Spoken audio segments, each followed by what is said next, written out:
with us being a with me being me living in a B tier state, but it's not part where I'm actually living, not being part of Tornado Alley and stuff. It depends actually on that. But yeah, sirens should be getting tested this March or this April. Okay, now tornado season for my area is around late May, early June, up to September. And then but we did have that one. We did that one back in 2001, which is a month. Well, we did have one tornado in October, which was a little odd for us, but it is possible. I mean, there's already been tornadoes reported. I don't know if it was December or if it was this December or it was this January. There was a tornado warning for Texas. Now, tornadoes are not common for winter. I mean, not in the northern hemisphere. I mean, tornado season usually starts in the spring up to November. Okay, now technically, tornado season in the United States starts from I'd say maybe March to maybe November, maybe at least. But yeah, it's common to get tornado. I mean, it is common from the spring and summertime that you get tornadoes. I mean, I've been in at least two tornadoes now. I've been through the tornado outbreak of. I was through the Michigan tornado. I was through the Michigan tornado outbreak of '01. That one was surprising, but there's a few people on YouTube like me that do copy weather reports on the TV. I mean, some people even used to do back then with VCR, which that is pretty neat. People do that. I do that. Not because I want to, it's because I have to. Because mostly because of safety reasons. Yeah. So dinner right now it's dinner time. I'm cooking dinner right now, and I'm watching something on YouTube. So yeah, I'm right to something. Clouds rolling. Sirens. There's an eeriness in the atmosphere. The birds stop chirping. The leaves have turned over. And there's an old lady down the street who claims that there's a pain in her knee, which only comes before severe storms. I felt these pains like this for a long time. And you're looking around, and then all of a sudden, Sirens go off. What is that? Now, if you live in America, okay, now tornado sirens, civil defense sirens, where are they located? Well, it depends on where you live. Now, most civil defense sirens, okay. Now, every civil defense siren, okay, most civil defense sirens in your community are activated by the following people: the fire department, the police department, or city hall. Now, at the time when I was younger, I lived in Colon, Michigan. We had a civil defense siren at the Public Works building, which used to be the old. Now, I used to live in Colon. When I lived in Colon, Michigan, guys, we had one tornado siren. I thought we only had one, but we actually had two. The township of Leonidas Township, Michigan, Howard Township, Michigan. They all have sirens. They're all located at the same spot in those communities. At the fire department.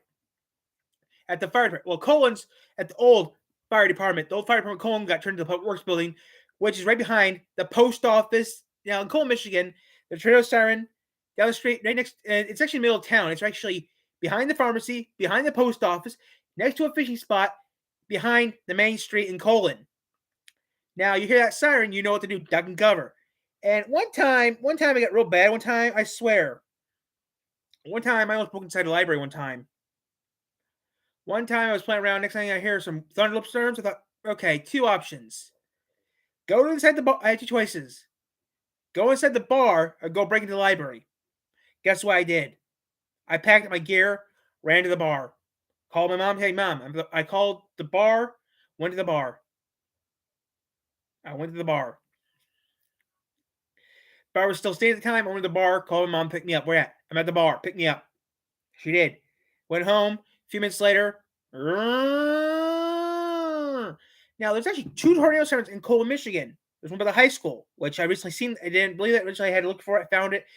But where I live in Three Rivers, we have a few sirens. We have about three I know of. We have one at the city hall, which is at the zoo where I'm going to be working at this year, maybe. We have one at the hospital, and we have one over by Armstrong Park. That's three tornadoes we have. We have at least five, I think, in our community. Now, everyone knows the tornado siren is supposed to alert you outside, not in your house. So every first of the month in the state of Michigan, most areas will activate the tornado sirens on the first Saturday of the month. So this March, next week, sirens may get activated, or next month it will be. But yeah, those sirens protect people's lives. like those new lightning sirens. I mean, recently there's this thing called the lightning detector. Those came out recently. Those do exactly the same thing. Lightning detectors do exactly the same thing. I mean, they alert people of lightning, but still, they do their job. I mean, recently a few beaches in our area actually got the suckers. Actually, a couple football state. I mean, I do know a place where we live actually got one, but that one is actually modified. I heard that was actually modified. Modified? What do you mean? The lightning siren we have a lightning siren at the local park in 3 Rivers here. That was actually modified. Okay, within a 5 mile radius of the lightning siren, if lightning is detected within a 5 mile radius of that detector, it goes off. That's always, and there's a few signs to say that. That one's also been customized as a tornado siren too, which I don't understand why you need that light, that sharp pain thing as a tornado siren. You got one a few feet away. But to me personally, I think they should have put tornado siren I think they should have put a tornado siren at the movie theater. Some beaches actually have their own tornado sirens. They activate manually. That's Michigan. But like I said, guys, a tornado siren is what you used to use back then. You had, if you don't have a radio, or you don't have a television on, some sirens are solar panel. They can last 3 hours on batteries going off. Now, where I live, I can hear the siren all right with my TV on. I can still hear the siren partially. But I have a weather radio. I have weather radio behind me, and I have, sometimes cell phones don't work. Sometimes the TV won't work. Still, the radio is your best friend. I mean, you always make sure you have a battery power radio, even during civil defense times. They make sure you bring a crank power radio or a battery power radio at all times. Never did that. I mean, we do have our phones. We keep powers most of the time, and I do have a camera to keep them all times too for severe weather. We also have the scare cameras too. But yeah, tornado sirens save lives. So we're gonna watch this, and that's it. But yeah, tornado sirens do save lives. Besides, before we use them with tornado sirens, we used them for something else during World War II.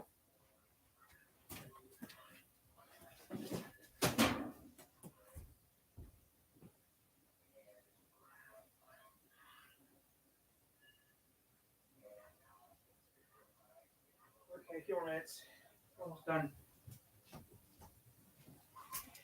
Back in the old days, the tornado siren was used as a civil defense siren, like the Russians are going to kill us or something, which I should not be saying that, but that's what was used back then. The Russians are attacking. The Germans are attacking us, A few years ago, a while back, someone thought when we texted Syria a few years ago, in Dallas, Texas, people heard the tornado sirens go off. They thought it was the Russians. They thought Syria was attacking us. That's why they thought the sirens were on. They didn't know if it was a tornado. They thought it was a tornado warning. They thought it was a war siren going off. That's what those sirens are used for too. If there's like a bomb or something heading towards us, those sirens will go off too. Like the EAS on TV, everything on the EAS, like a natural disaster or a hazmat warning, the sirens go off. That siren tells you one thing: to shelter in place. They get to shelter now. That's one thing those sirens are built for, and they do their job pretty well. There's a few people on YouTube actually do it for a living. Me personally, I never have. I have done a few videos like that, but not really. I've not seen this yet, so I'm reacting to this. The tornado siren sound, and it's just straight up terrifying. These things sound creepy and scary as heck, but they sound scary because they serve an important role in warning you of impending danger, such as a tornado or an atomic bomb. We'll get to that. Even the shape of these things is scary. That square horn shape, they look scary, they sound scary. Perhaps that's why they make such great creepy Siren Head. Lore cryptids. Siren Head. Some people absolutely love sirens. But there are straight up tornado siren fandoms out there, tornado siren enthusiasts out there. There's so many different versions of it. So many YouTube channels about tornado sirens. And some people are I'm not one of those channels. Makes sense. To me, because I don't want to go death. I'm all about them. Anyway, we're going to talk about them. We're going to talk about their history. We're going to talk about there's different types. We're going to talk about different models, different sounds. We're going to talk about what I think are the creepiest sounding tornado sirens, aka civil defense sirens, aka air raid. Now, people still do not listen to people. People say a tornado will not hit Chicago. A tornado will hit. People say, okay, you live in a city. A tornado will not hit in the city. That's wrong. Okay. Some people do not understand. You live in a city. I won't get by a tornado because I live in a big city. You get hit by you can get hit by a tornado. People say, well, Dallas, Texas counts. And a good choice. It depends where you live too. The building codes have changed over the years, but football stadiums are one of the. I mean, the worst place to be at during tornado warning is at a stadium. That's the worst thing to be at, is at a stadium. That's all I'm looking to say. By those on two, they changed the purpose. Like 1970s, like mid 1970s, Xenia, Ohio. The civil defense sirens went off after 14 years of being okay. Now this is what's scary. Okay, Xenia, Ohio, not April 1974, Xenia, Ohio. What goes off? The tornado sirens went off. I mean, okay, everyone heard of Xenia, Ohio in the 1970s. Every single community around Xenia, Ohio, parts of Kentucky, Indiana, and Ohio. Kentucky, Indiana, Ohio, and Michigan, parts of Michigan. This is confirmed. After 14 years of being off the line, the sirens were activated after 14 years. So after 14 years of being silent, okay, the sirens were reactivated. Since that day, that's when the tornado sirens stay on to this day. I mean, yeah, some of these things are, relics of the Cold War, but still, they work. So, yeah. Okay. Now, first things first, let's quickly talk about the history of sirens. Back in 1799, a Scottish physicist by the name of John Robison invented the very first siren. His initial intentions were to use his invention for the creation of beautiful music. His device used a high-speed. Oh, okay. So the first siren was technically a wind chime. I gotta get my dinner. Coming.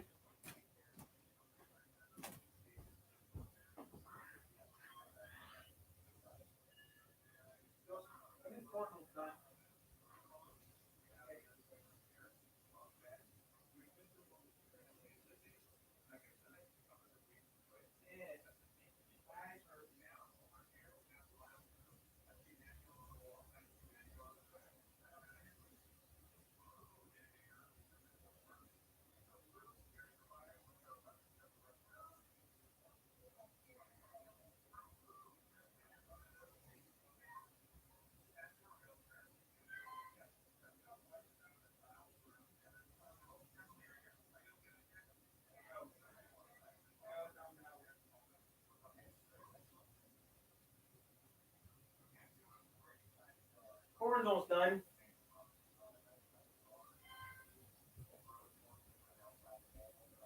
Need some butter. Ex Philadelphia. Butter. Butter. Butter in this place. Nice cheese, water.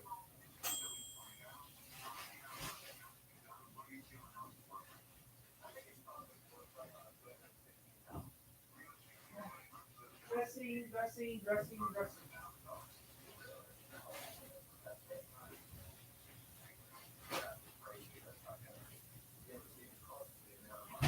Okay. Yeah. Okay, guys.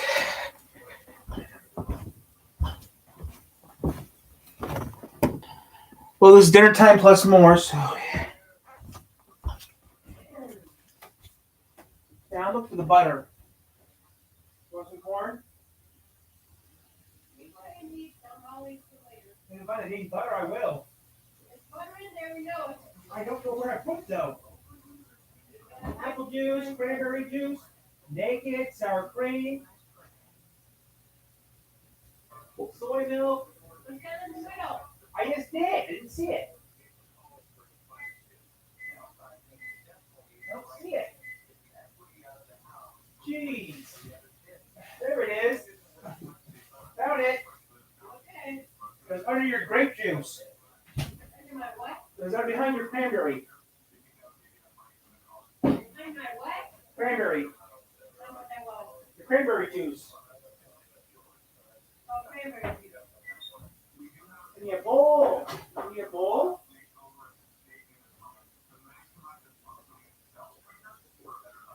I need a bowl with some salt and butter.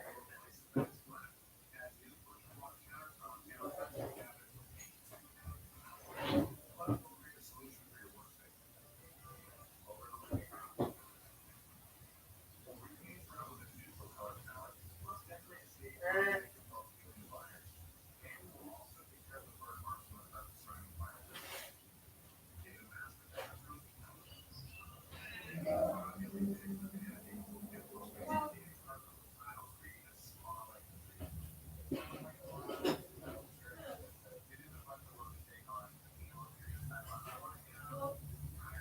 no, no, no.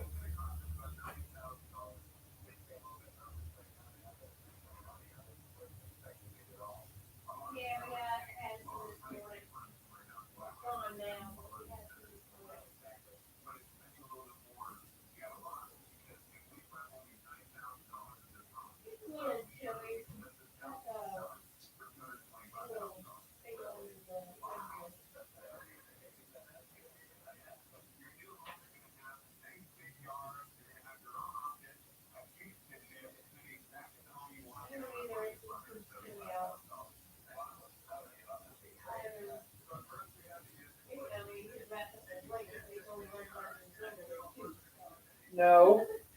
And shorts on. Now I'm wearing sweatpants.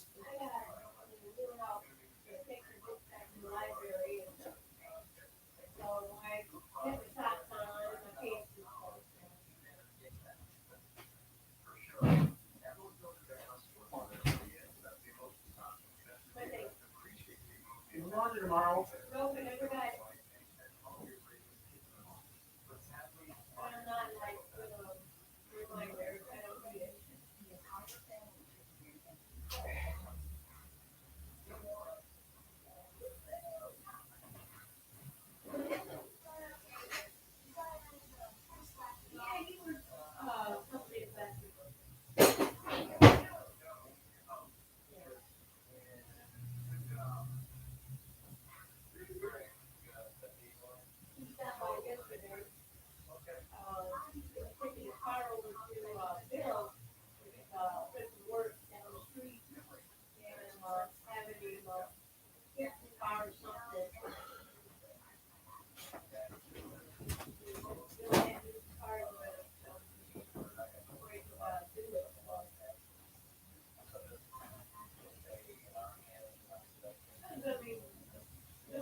Okay, guys, I'm back. I had to get me some lunch. I had to get my dinner. It's corn tonight. Corn?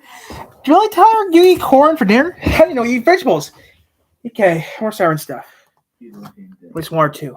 Only space holes all around it to make noise when a jet of air is propelled through it. Edison's innovation was further improved on in the 1800s by Cagnier de la Tour and Professor Joseph Henry. Here's an example of what Cagnier de la Tour siren sounded like.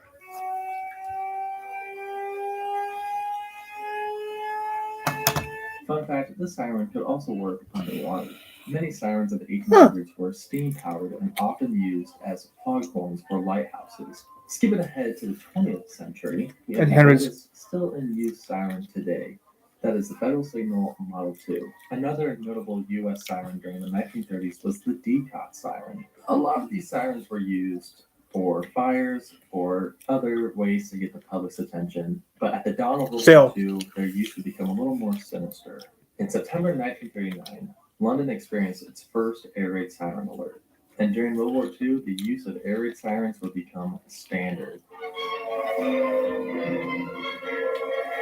time now for asking what to do, where to go. But for this video, we want to skip to post-World War II sirens, specifically looking at the U.S. with the Civil Defense Act. After World War II, the subject of civil defense received little attention. That is until 1949, the year the Soviet Union tested its first atomic weapon. Immediately following the test, there was a sense of urgency among the American people and administration to enact safety policies in the event of an attack. As a result, President Harry S. Truman issued an executive order establishing the Federal Civil Defense Administration. This legislation included funding for defensive equipment from the federal government to the states.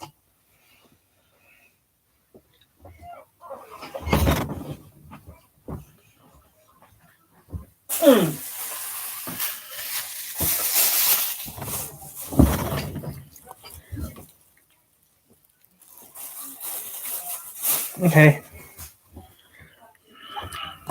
And local communities. Most of the funding went into creating fallout shelters. However, some of the funding went towards installing large outdoor sirens in And cities food. and towns. These sirens would then be used to alert local populations of an incoming atomic bomb. And if you hear it, This day they still as use you them drive in for. your office, as you sit in your office, or work at your bench, wherever you are, what will you do? Of course, this Basement. channel is about tornadoes, not about nuclear bombs. Well, some places still use the siren. I mean, some communities still use the siren, okay, to contact firemen. They still do that. Some places still use it for firemen. Like Spring Schoolcraft, Michigan. They turn on their siren at noon. So why are we talking about nuclear bombs? Well, it was these sirens that were put into place that have become the modern tornado sirens of today. I mean, obviously they've updated some sirens, but the original tornado sirens were all federal civil defense sirens. Okay, but when did they start using sirens with tornado warnings? Well, let's talk about the history of tornado warnings real quick. 70s. During the 1880s, Sergeant John P. Finley of the U.S. Signal Corps conducted studies on tornadoes and the circumstances surrounding them. Using his observations, Finley started issuing Michigan. tornado alerts. Wow, a lot of Michigan, wow. A worldwide geographic area. Very comparable to the tornado watches we have today. Edward S. Holden created a short-term local tornado warning system based on Finley's research. This idea consisted of telegraph wires around the southwest corner of a town that would snap in strong winds.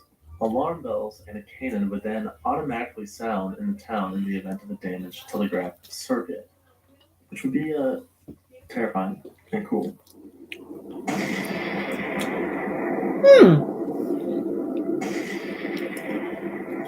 Local tornado warnings were, however, generally frowned upon by many scientists and experts at the time. For this reason, the actual word tornado was banned. Like, it was straight up banned.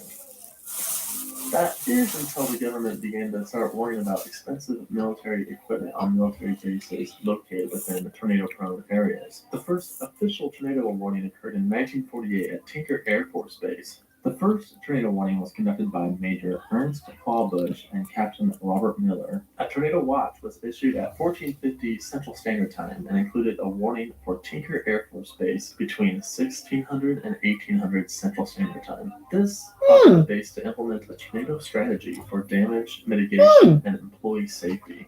Around 1800 Central Standard Time, a tornado struck the base, verifying the warning and ushering in the modern era of tornado warnings. The very first use of a civil defense siren to warn a community of an incoming tornado happened on June 11, 1958 in Wichita, Kansas, a day after the infamous El Dorado tornado. However, this was a pretty exceptional event because technically civil defense sirens were not to be used for natural disasters.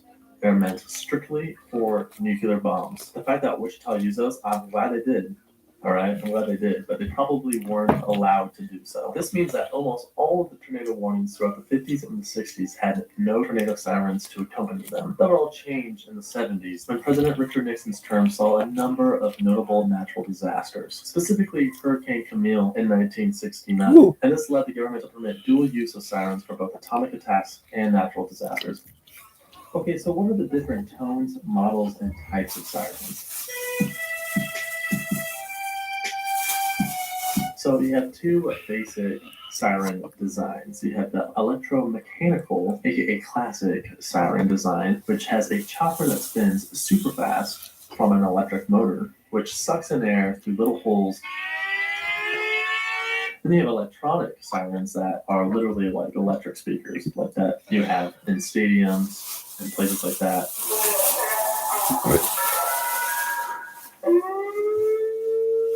So let's talk about some different siren alerts and what they mean. There's the alert sound, which is just a steady increased. This is typically used for tornadoes, at least historically speaking. TLC. It's been used for tornadoes and other natural disasters.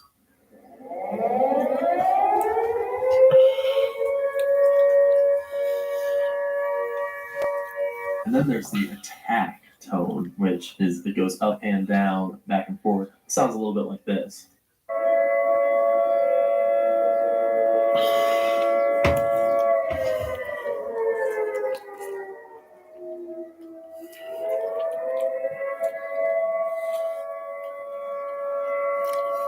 So while the first one went,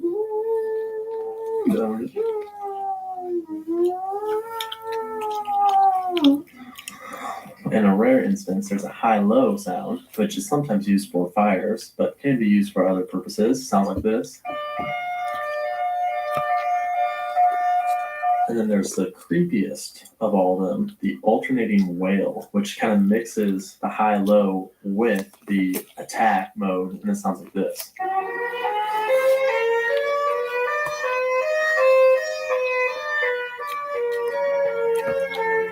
Easily the creepiest sound of all of them. And we'll talk more about that later. But let's talk about some siren tones. First off, we have a single tone siren, which can be at different pitches, but it sounds like this.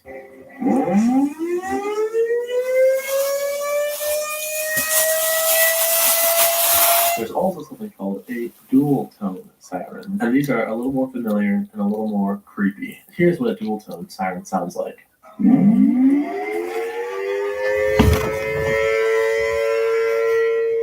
Compare that back to the single tone.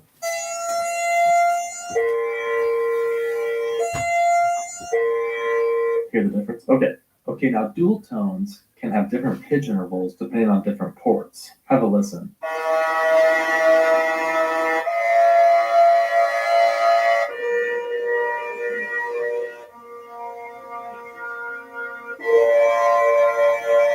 Can you hear the different pitch intervals? To me, the 810 sounds creepier. It's just got this like slightly angelic but slightly scary vibe to it. Okay, and when you're in an area, usually there's multiple sirens, sometimes different models. So you're not just getting one siren, you're getting like a couple sirens that are rotating around, little Doppler effect action, creating different pitches and noises, and it all adds up to this really kind of eerie atmosphere.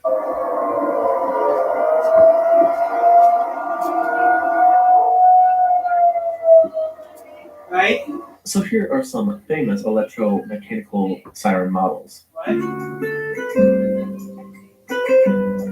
Okay, first off, we're going to talk about the OG civil defense siren, the one from the early 50s, developed between 1949 and 1952. That is the Federal Signal Thunderbolt siren. Siren enthusiasts love this, and so do I. I mean, it looks pretty sweet, and it sounds pretty cool too. Let's have a listen.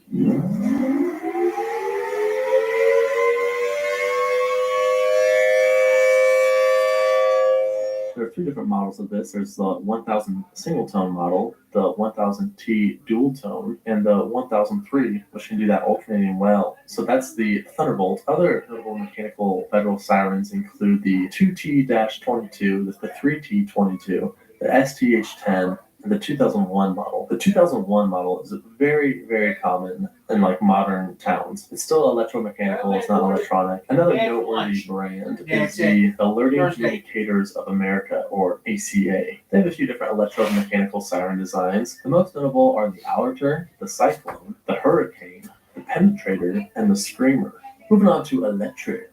My favorite electric siren is definitely the Federal Signal Modulator. Okay. These have also been called the Chicago Siren and the Scary Tornado Siren. The reason why they're called that is these have the ability to create that alternating wail sound that I talked about earlier in the video.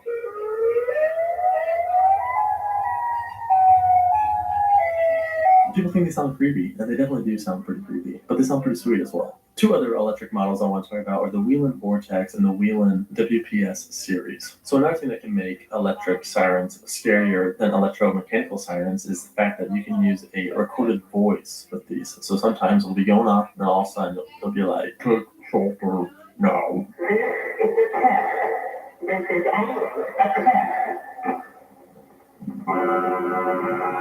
Which kind of adds, I mean, it's not that scary, but I don't know.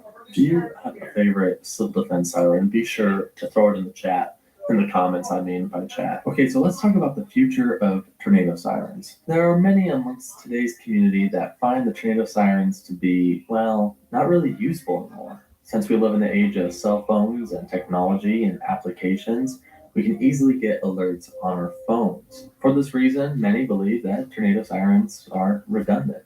But redundancy, in my opinion, is a good thing when we're talking about people's lives. All right, sometimes people are sleeping, yo. Okay, I personally keep my cell phone on silent, and I'm definitely not alone. I know other people that do this Nope. as well. So for those people, you want some tornado sirens. So it's up my opinion. I use a weather radio. Keep these around for as long as possible.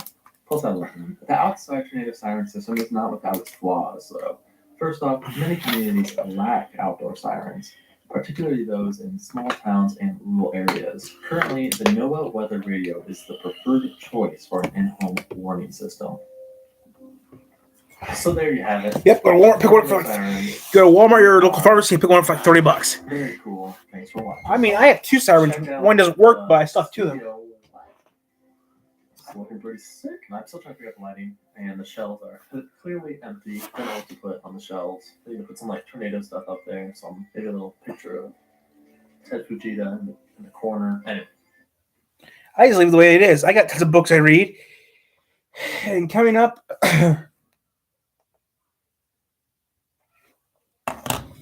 let me watch random stuff, guys. So Iron Man, a pop star, and an NFL wide receiver walk into the metaverse. You can go with You're stupid idiots. It allows everybody to participate in the metaverse. Wouldn't it be cool if you could become Iron Man? Watch to find out what happens on our. I can wait for facts to come out. So latest conflict between a Valley Homeowners Association and a resident all comes down to that pickup truck.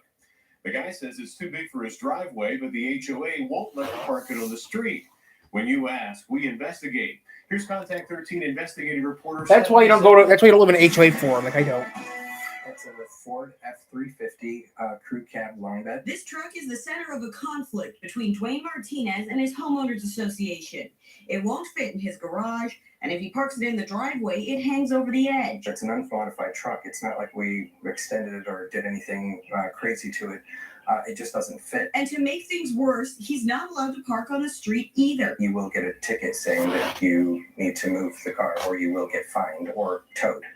You'll get a ticket view of signs they posted saying you can park there. Correct. So now he has to pay to keep his truck somewhere else, sell the truck, or move. I'm really frustrated. So Dwayne called us, and we went to the HOA management company. Hi, I'm signing your paper to action. The manager who spoke with us asked not to show her on camera. We cannot discuss anything with anyone but the owner of the property. She said only guests are allowed to park on the street and only for a limited amount of time. For the better part of the last 2 years, the HOA has given Dwayne a permit so he can park on the street, but recently they said they would not give him a new permit. But the HOA manager would not answer questions about that either. Dwayne knows HOAs can make their own rules, and he's checking out new homes and measuring the garage space. Stephanie Zeppelin, 13 Action News. That's why I don't live in an We HOA. looked into this after Dwayne emailed us. So if you have an issue or a problem you want us to check out, send an email to 13investigates@ktnv.com, and please be sure to include your name and phone number. 1-800 blah blah blah. What? Heartless thing humane. That's how neighbors are describing their homeowners association after their cars parked in front of their own homes were towed. And Chief Investigator Darcy I gotta pull the parking Spears brake. has what could be the HOA Hall of Shame's most shameful story yet. I put the parking brake on. Ready to go now? Even the smallest steps Take your time. are a big effort All right. There you go. when you're 15 years old and learning to walk all over again. Oh, He's having to relearn how to do everything. On Kirsten Winfield's wrist, a message of hope that her son Cameron will crush cancer like the monster trucks. in oh, Silver that's Linings. sad. Take your time. Every move takes patience, care, 2, 3. and time. I'm really tired. I have to use a lot of my energy to get in and out. The Winfields live in the Wow. Savannah Falls Homeowners Association near Decatur and Elkhorn. The sign promises the tradition of Southern living, but the family says the HOA has not delivered the tradition of Southern hospitality. It's gone from a fun-loving family environment to something very cold and calloused. HOA rules require homeowners to park either in their garage or driveway, leaving street spots for visitors. Like most people, the Winfields need part of their garage for storage. If they had a car in there too, there'd be no way to get Cameron in and out. And with 2 cars in the narrow driveway, there's barely room to move, much less maneuver a wheelchair.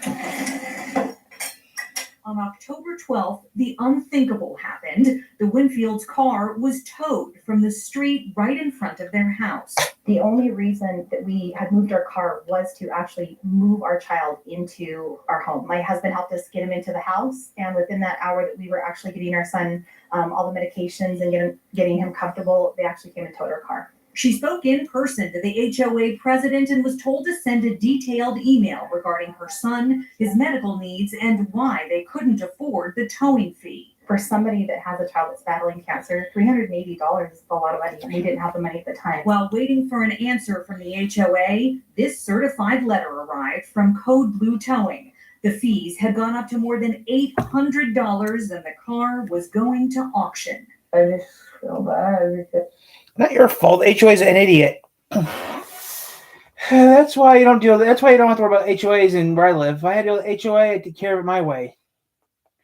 Flip the HOA's ass, and that's why I flip the HOA's ass because HOAs are useless. If I live in an HOA, I'd do whatever I feel like doing. Want a barbecue in my front yard? I'll do a barbecue in my front yard. You can't do a barbecue in your property at all.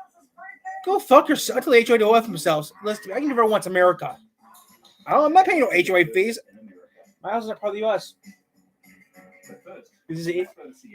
I told him, this is not part of Indian reservation, so I'd listen to what you say. I would ignore the HOA. I'm calling the cop. You know what? The only thing I went away is if you have a police order saying I have to do this shit. No police order, I don't have to do what you say. I can't sell something they don't actually need to the house. So technically, if someone tried to put my house for sale, I tell them to go F themselves. In a little bit, guys, we'll be playing some games in a little bit. That's all I can really say. I got some stuff I'm going to be doing later on tonight. Right now, I'm not going to do it because I have stuff to do right now. So, yeah. So, I'm going to be... Did you remember and or know that I had this little smart car? If you didn't remember and or